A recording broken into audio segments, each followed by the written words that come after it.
Welcome back to another video, Purple Political Talk here. Today is Sunday, September 22nd, 2024, and today we're going to be taking a look at some shocking polling numbers that we've seen over the last couple of days and weeks, and what it really spells out for the 2024 presidential race. But before we do begin the video, I want to remind you to like, subscribe, and turn on the notification bell to be up to date with the latest unbiased content in the 2024 presidential election. So now let's get started with the video. You see, over the last couple of weeks, I would say things have not been faring out for Donald Trump and the Republican Party as well as they could have. As a matter of fact, I think we're heading towards what, if you asked me a couple of months ago, I would have said would have been a worst case scenario for the Republican Party. You know, one of the first things I want to highlight today is we're here at the pretty much mid-September. One of the big things we need to highlight is the stark contrast, really, between how the race was with Biden and how the race is for Harris. Now that we've had around 2 months of polling since Biden dropped out, we can more accurately make that comparison. And needless to say, since Biden dropped out, it has not looked pretty for Donald Trump. You see, if we go all the way back to the first couple of weeks of polling that we did get a Trump v. Harris matchup, we see that Donald Trump, he maintained some sort of lead. Kamala Harris definitely picked up a lot of the polling numbers. However, ever since mid-August, Kamala Harris has just been going up in the national polls.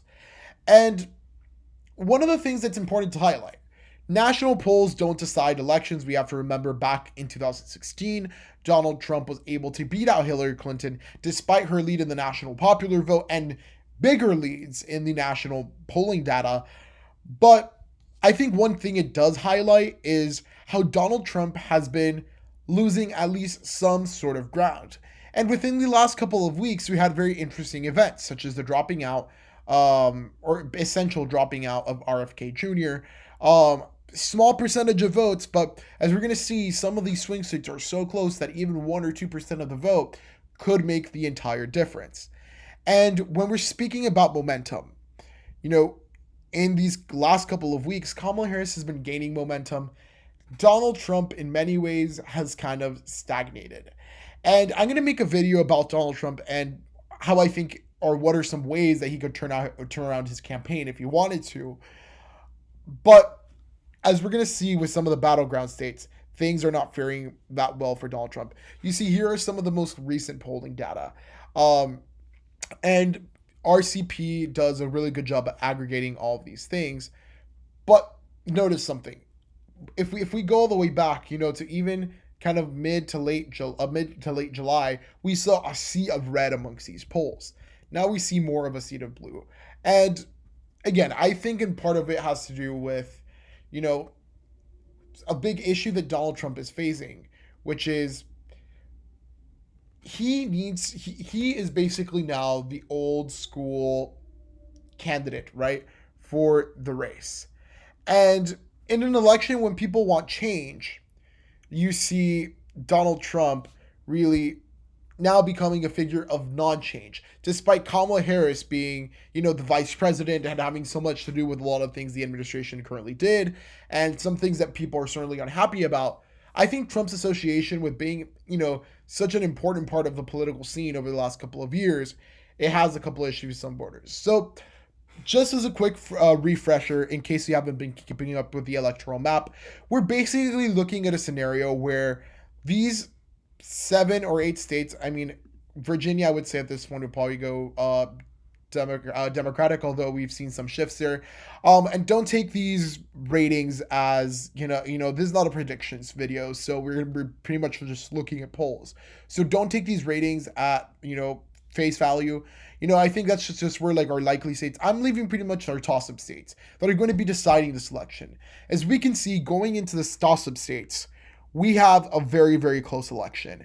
And we're looking at a scenario where basically, and we're going to use polling to kind of back this up, Pennsylvania, Michigan, and Wisconsin are going to be crucially important for this election. And even though like in the last couple of months we've been hearing so much about Michigan, Wisconsin, and Pennsylvania, I'm starting to think that even states like North Carolina and Georgia could have just as a big enough impact, if not even greater, when it comes to this race. One of the biggest trends we've seen with polling, though, we've seen definitely polling tighten up with Harris in the race. I think that's something that the Trump camp can't deny at this point. The numbers speak for themselves. Now, what I will say, what's been beneficial for Donald Trump is some of these very big leads he had in places, especially in the Sunbelt. I want to take Arizona, for example.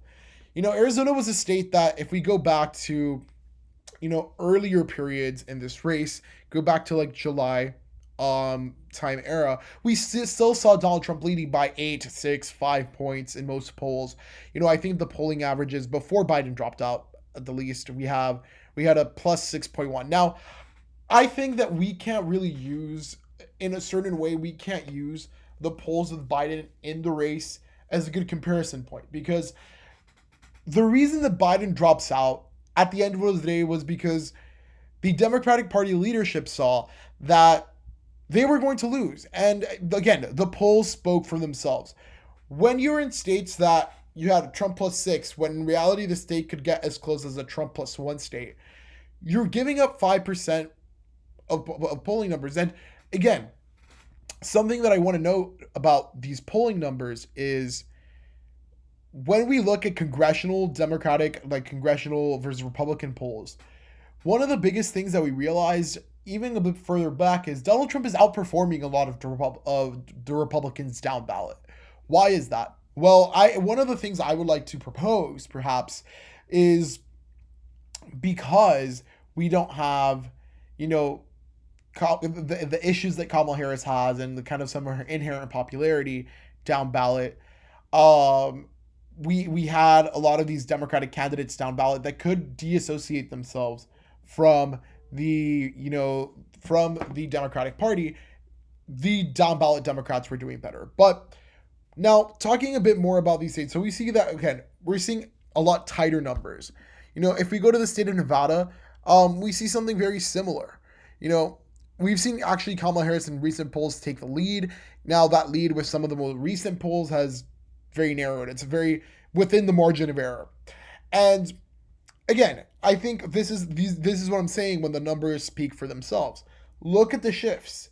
And when I say this race has definitely gotten closer, and if I was a Republican strategist at this point, I wouldn't be the most happy person out there. I wouldn't be a happy camper. And this is the reason. In states like Nevada, which were pretty much considered like a Trump plus 4 or 5 points at some points in the race, we're seeing it even with Kamala Harris in the race. Originally Trump plus 4, Trump plus 3.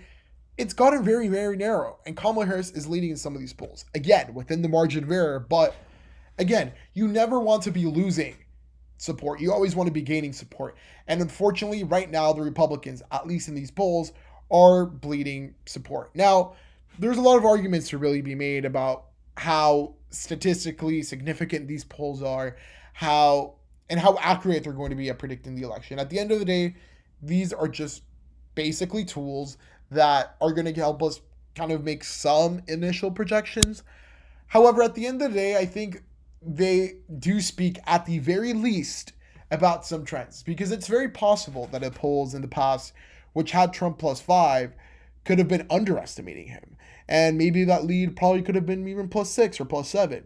But the fact that the polls have shifted so significantly, again, not the best scenario for the Republicans. Now, I think with Kamala Harris in the race, you also see some shifts in specific regions of the country.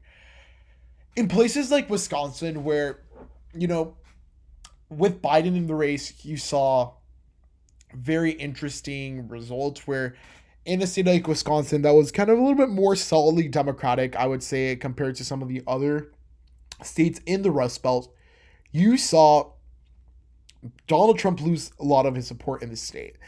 And again, a lot of the polls are showing something that I think is very shocking, with Kamala Harris leading, because of the fact that, when Biden was in the race, I think a lot of the arguments were like, maybe it's his, the economic issues. Maybe it's some of the issues that he's, just done with his administration. Kamala Harris would come in, be tied to those issues, but that has not happened. And I think this also goes on to prove that a lot of the issues Joe Biden had were pretty much solely because of his age. Now, are these numbers going to stay still until election day? Absolutely not. I think we're going to see a lot of fluctuation. But again, I would rather be Kamala Harris with the momentum that she's having right now than be Donald Trump. And don't get me wrong, we're seeing votes and these polls are extremely close. Way within the margin of error. We see margins of errors of 3.2, 3.4, 4.1. That is definitely within the margin of error for some of these polls. But again, the trend in almost every single swing state is the same. Kamala Harris is gaining momentum. Take a look at Michigan. Take a look at Pennsylvania. Frankly, I think at this point, how we're looking at the electoral map, let's suppose that the Democrats win in Wisconsin and Michigan. Let's, for the sake of argument, say that the Republicans win in Nevada and Arizona, Georgia. North Carolina is a very interesting race now. I'm going to talk about that in my next video. It all comes down to Pennsylvania and the 2 congressional districts. Frankly, if Kamala Harris is able to win Pennsylvania and win one of the congressional districts, that's enough for her. She wins. If Trump wins Pennsylvania under these current map conditions, he wins the race. Pennsylvania is going to be the most crucial, state deciding this election. With that said, we've seen very conflicting polling in the state. Very, very, very close. When I tell you this race is going to be a nail biter, I'm telling you it's going to be a nail biter. And keep in mind, we're only a month and a half away. Early voting has started in some states. And at this point in time, it's just very important to realize how close this race really is. And once again, something I've been kind of reiterating all video long. I would rather be Kamala Harris right now than be Donald Trump with the poll trends that we're seeing. I think it's important, and we're going to take a look at the RCP electoral map really quickly here. They do kind of have that map I kind of talked to you about a little bit earlier for argument's sake. But if we see our toss-up states and we see who's leading right now, if the polls were exactly right now, some of these states like in the Rust Belt are way within the the margin of error. But still, I think Donald Trump is definitely in some dangerous territory as far as winning the election. And there is 101 reasons I think Trump is in this position. And it's something that I want to, emphasize more in my electoral prediction and emphasize more in some other videos that I'm working on. But, this race is going to be a nail biter. And for the Republicans, it's very unfortunate for them because this race looked very, very different just a couple of months ago. But I hope you enjoyed this video. If you did enjoy this video, please give it a huge thumbs up. Remember to like, subscribe, and turn on the notification bell to be up to date with our latest election content. Thank you so much, and I'll see you on the next video. Goodbye.